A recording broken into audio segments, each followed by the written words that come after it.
Hey everyone, it's Newdlehead here, and yes, I'm back again with another review. Today's game is Sonic Adventure 2 for PC. Oh man, Sonic Adventure 2. When this game first came out, it got a lot of positive feedback from fans and critics. Nowadays, people say this game is aged like milk. The dude himself, Some Call Me Johnny, said he only liked 1/3 of this game. And Pro Jared thinks this game sucks. But then you got Sonic fans defending it like it's the crown jewel of Sonic games. I used to play this game a lot when I was younger, and I remember it being pretty good. But then again, I have plenty of nostalgia for this game deeply embedded in my head. So do I think Sonic Adventure 2 still holds up today? Well, let's talk about it. In Sonic Adventure 2, the main plot is that Dr. Eggman teams up with Rouge and Shadow to collect the 7 Chaos Emeralds to power the Eclipse Cannon on the Space Colony arc, and it's up to Sonic and friends to stop them before the Earth gets destroyed. In this game, you get to choose between the good guys and the bad guys. In the hero story, you get to play as Sonic, Tails, and Knuckles. In the dark story, you get to play as Shadow, Rouge, and Dr. Eggman. There are only 3 types of gameplay in Sonic Adventure 2. Sonic and Shadow's gameplay is focused on speed and platforming. Knuckles and Rouge's levels involve you hunting for Master Emerald pieces and other collectibles. And then there's Tails and Eggman, which are mech-based shooters that incorporate basic platforming into the mix. Sonic and Shadow are the best part of this game hands down. Their levels are filled with plenty of speed, loops, rails, and pure fun. Sonic and Shadow control great, and I think everything about them feels very solid overall. The only downside is that there are only 10 levels featuring the both of them, 6 for Sonic and 4 for Shadow. I hate to say this, but I don't like Knuckles and Rouge's levels. Yeah, I know, but can you blame me? Their levels just aren't fun. You can only detect one Master Emerald piece at a time, meaning that if you're near a Master Emerald piece and it's not the one the radar wants you to get, the radar won't go off. I'm guessing they did this to add more length to the game time, but it's more annoying than anything.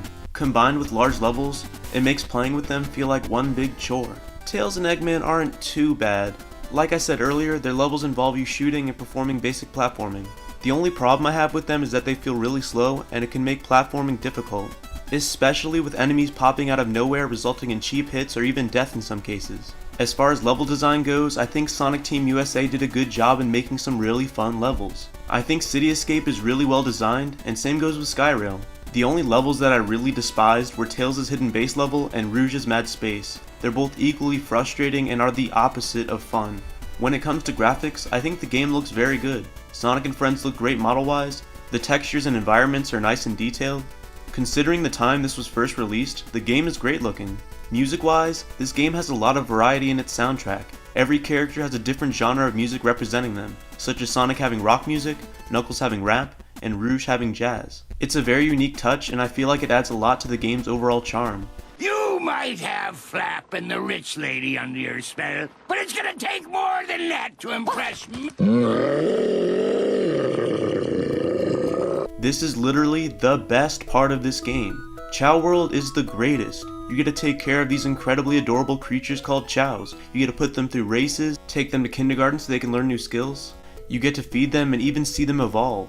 It's just awesome. In order to level them up, you need to bring them Chaos Drives and animals, which you get by replaying your favorite stages. It really adds to the replayability. This is the most addicting part of the game by far, and if there's any reason for this to be considered the crown jewel of Sonic games, this must be the reason. If you for some reason aren't interested in Chows, there's multiplayer, kart racing, and a boss rush mode. I think the multiplayer and boss mode are pretty fun, but the kart racing is pretty bad, and I think the gameplay speaks for itself.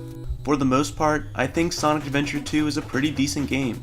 I don't think it's the greatest Sonic game or anything, but it does have its highlights. Sonic and Shadow stages are fun, and Tails and Eggman's levels are acceptable.